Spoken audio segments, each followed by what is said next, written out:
Life is a journey of perpetual learning. You are born, you are educated, you are taught how to walk, how to talk, you are taught moral values.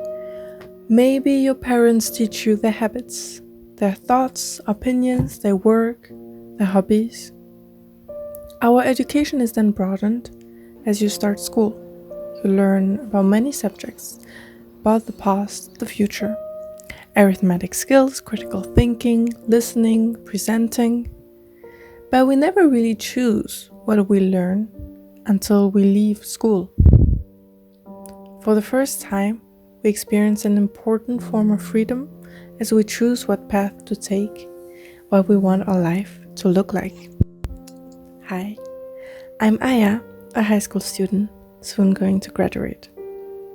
As many in my situation, I have two questions in my mind.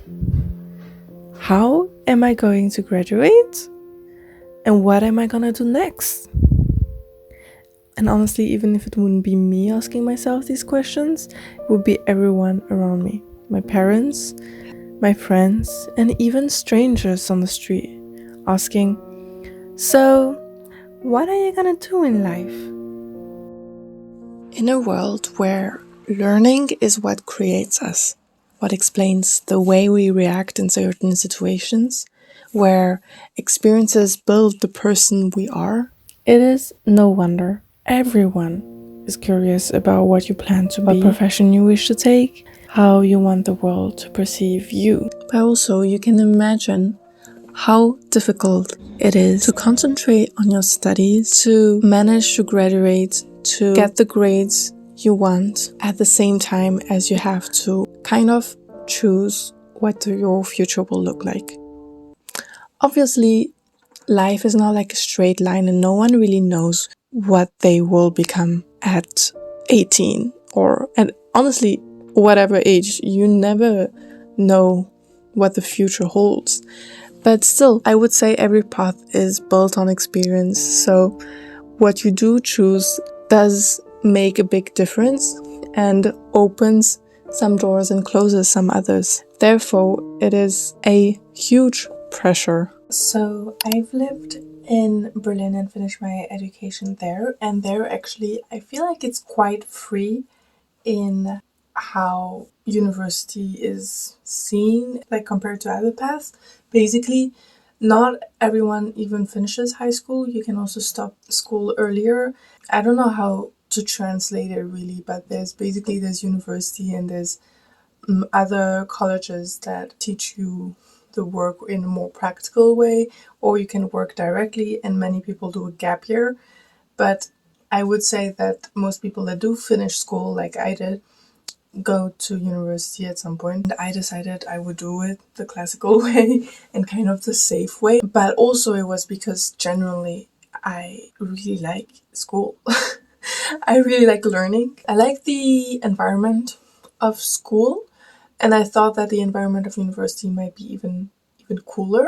I've heard from a lot of people that firstly, it's nice to have a diploma. A lot of people describe university as one of their best moments in life because you get to know so many people and because it's such a free learning and specific environment. Those were the reasons why I decided to go to university, I think. A lot of friends actually took a gap year before starting university, and I didn't. I think for me personally it was because I knew that if I would stop, I'd have a bit of trouble. I would struggle maybe coming back into the academic rhythm because it's very different from the real world. It's very, like, those are separate worlds, right? That was number one reason.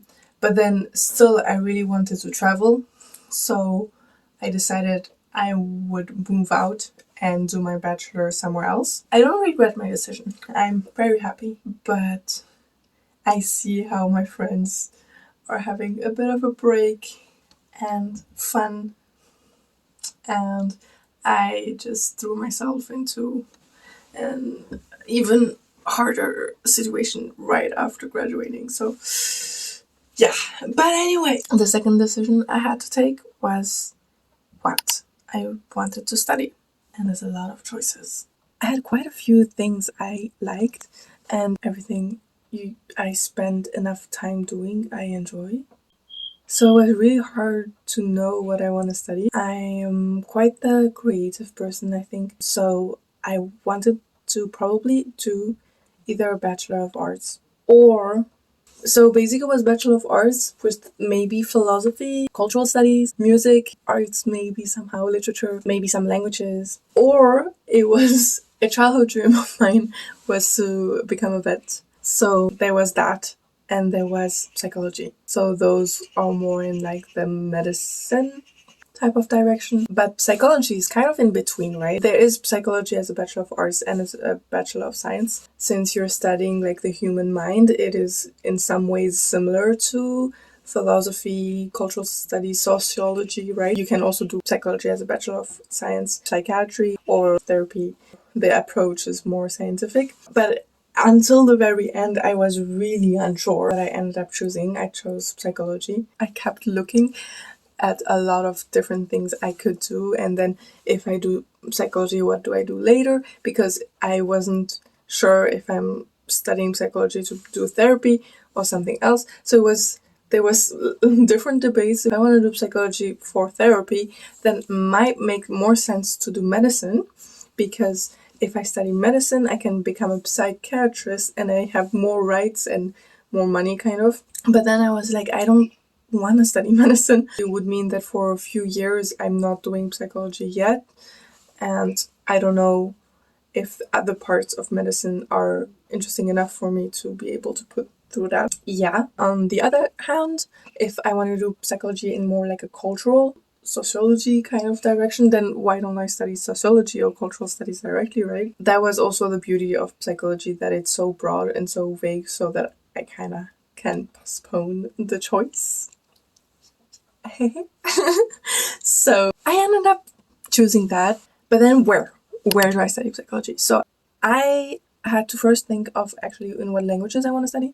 Or for me, that was one of the points. Speak English, French, and German. I would prefer studying in English or in French than in German. Otherwise, I could study in those three languages. So I was thinking of basically all countries that have studies in those three languages.